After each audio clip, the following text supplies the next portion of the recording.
Jadi putusan hukum terhadap 3 DPO ini sampai kiamat nggak akan ketemu. Saya katakan sampai kiamat nggak akan ketemu. Ya selain itu saya pernah dipukul bagian mata sini. Mas Anan pernah lihat, Ibu Yanti pernah lihat, saya tunjukin. Sama 2 malam, hampir 2 malam setelah saya jatuh dalam ada itu sempat dari penyidik itu yang masukin saya kresek ke muka saya. Jadi Peggy, kamu kan ditangkap itu tanggal 21 Mei Yap. 2024 jam berapa? Sekitar maghrib. Tiba-tiba waktu saya di sekolahan si anak itu ada yang moto-moto saya. Pertama ada yang moto-moto. Moto-moto. Itu ada berapa orang? Sekitar ada dua. Ada dua. Nah, saya tidak menghiraukan karena saya pikir itu biasa lah itu. Iya. Nah, setelah itu saya pulang ke rumah si bos saya itu. Terus sampai di situ saya bincang-bincang sama yang punya rumah itu. Terus beberapa waktu kemudian langsung gerbek gitu. Suruh angkat tangan ini langsung bawa. Gerbek berapa orang? Itu banyak sekali itu banyak. Banyak sekali. Apa katanya waktu ngerebek tuh ngomongnya? Karena cuma ngomong Polisi jangan bergerak, angkat tangan gitu aja. Ya itu kurang lebih saya tahu gitu. Apa katanya? Ya saya lupa sih katanya, cuma intinya seperti itulah. Kamu telah melakukan gini. Melakukan apa katanya? Karena melakukan pembunuhan gini dan si korban ini katanya, ya saya terus berkata bahwa saya tidak pernah melakukan itu. Pelan-pelan. Ya. Oh, dia melakukan pembunuhan siapa? Pembunuhan Eki dan Vina gitu. Gitu Mina. Ya. Nah, terus kamu jawab? Saya jawab karena saya tidak pernah melakukan itu bukan saya. Terus mereka ya tetap aja bersih betul itu. Terus tetap ditangkap, Yap. dibawa. Dibawa. Kamu sempet dipukuli atau dianiaya nggak saat penangkapan? Saya penangkapan alhamdulillah Enggak ya? Nggak ada ya? Nggak ada. Alhamdulillah. Nah, kemudian sampai di Polda, ya? Polda, siap. Ada perlakuan yang ini nggak kasar-kasar apa?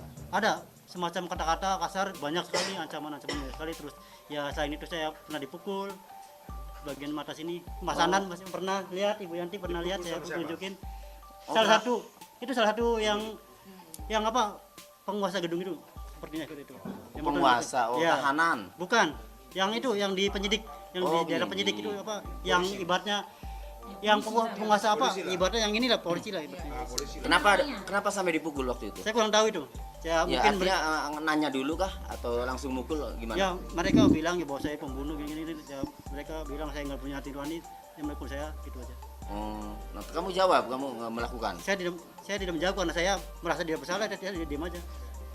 Saya sering disebut perong kalau saya tidak melihat, saya dicaci maki suruh melihat. Kalau misalkan saya melihat, saya dianggap kamu memang perong gitu. Saya hanya bisa pasrah. Di situ saya tidak bisa tidur selama 2 malam, hampir 2 malam setelah saya jatuh, ya, seperti itu. Ya kan sebelumnya kemudian di Ibu Yanti sama Adnan datang Ya, kan ya, ya. Pak Adnan. Nah, artinya sebelumnya itu ya memang ada perlakuan. Ada. Ya, Termasuk pemukulan tersebut. ya. Itu pas terakhir ada yang pas Mama sama Bu Yanti Mas dari keluar, saya masih belum keluar dalam. Ada itu sempat dari penyidik itu yang masukin saya kresek ke muka saya hampir, cuman nggak lama, cuman itu kan saya nggak bisa napas tuh, saya bisa berontak tapi ya mereka nggak lama, terus mereka buka lagi tuh. Usai bebas, Peggy bersaksi di muka media bahwa dirinya sempat diperlakukan tidak manusiawi oleh oknum penyidik. Peggy mengatakan dia dipukul dan dibungkam menggunakan kresek. Netizen semakin geram dan meminta untuk segera menindak dan mencopot oknum polisi itu. DPO itu kalau betul itu ada, ya dilanjutkan saja. Nah, kalau ternyata yang PG itu bukan orangnya, ya dicari. Jadi dilanjutkan saja, saya kira. Memang ada berarti kekurang telitian dari pihak Polda ketika menangkap PG itu, sehingga bisa dipatahkan atau bisa dibatalkan melalui pra-peradilan. Itu saya kira kita harap ke depan tidak terjadi lagi. Selain menarik perhatian Wakil Presiden Ma'ruf Amin, Kang Deddy Mulyadi, mantan Bupati Purwakarta ikut mengomentari carut marut kasus Vina hari ini pasca Peggy bebas. Kang Deddy mengatakan, jika Polda hanya mencari ketiga DPO itu, maka sampai kiamat tidak akan pernah selesai. Deddy mengatakan untuk Polda memeriksa saksi kuat lain. Yang diceritakan oleh orang di luar di Cirebon dengan mereka yang ceritakan di dalam itu persis. Peristiwanya bahwa pada malam minggu itu mereka berada pada kegiatan yang saya ceritakan tadi.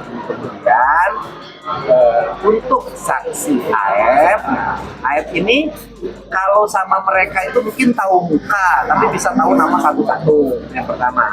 Yang kedua, bahwa untuk Aep kesaksiannya pada Rivaldi atau Ucil itu makin jauh, karena Ucil itu tidak kenal sama Aep dan tidak pernah nongkrong di depan SMP. Kemudian peristiwa yang menarik lainnya adalah Abdul Kahfi pada saat penangkapan tidak ditangkap, tapi hanya diberi tugas untuk naik motor, mengantar motor ke Polres. Itu cerita mereka. Nah, cerita itu saya lihat disampaikan pada wajah jujur, dan kalau saya mau ngomong nih, di antara mereka itu yang tadi saya temuin itu yang punya wajah nakal, ya nakal bukan berarti membunuh loh, yang nakal itu cuman Ucil atau Rivaldi, dan dia ngakuin kan suka berkelahi. Dan kemudian Rivaldi itu waktu itu ditangkap dalam kasus membawa senjata tajam dalam bentuk senjata tajamnya jenisnya mandau, bukan samurai gitu loh. Dan senjata mandau itu dijadikan barang bukti ya, yang disebut dalam BAP adalah samurai, di mana Parudiana di situ ada ikut memeriksa dan ikut melakukan tindakan-tindakan yang bertentangan dengan prinsip-prinsip SOP pemeriksaan dan hak asasi manusia, nggak usah disebutin. Itu prinsip. Nah, itu yang dilakukan. Yang kedua adalah bahwa menurut keterangan mereka tadi, barang bukti dalam bentuk bambu dan batu itu dicarikan waktu itu oleh Jaya. Dan alat pemukulnya itu yang hadir itu bukan balok kayu, tetapi bambu. Sedangkan di BAP-nya balok bambu. Pertanyaannya dan ada nggak istilah balok bambu? Nah itu ada dua tuh. Satu mandau dibilang samurai, kedua bambu dibilang balok. Itu.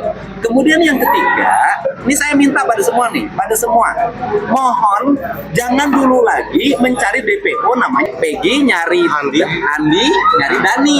Jangan, karena ketiga-tiganya itu hasil karya ilmiahnya Sudirman. Ilusi karya ilmiah lah. Kan Sudirman bisa karena kenapa disebut karya ilmiah Sudirman? Karena imajinasi Sudirman atau asal sebut itu menjadi putusan hukum, kan menjadi karya ilmiah itu, menjadi putusan hukum. Jadi putusan hukum terhadap 3 DPO ini sampai kiamat nggak akan ketemu.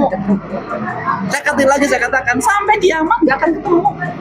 Nanti akan banyak korban Dani, korban Andi, korban Peggy, termasuk Cecep yang di Cianjur. Jangan lagi, gitu loh. Karena itu Sudirman. Jadi Sudirman itu apa yang ada di kepalanya disebutin. Kira-kira teman kamu siapa saja? Untung Sudirman cuma sebut 3.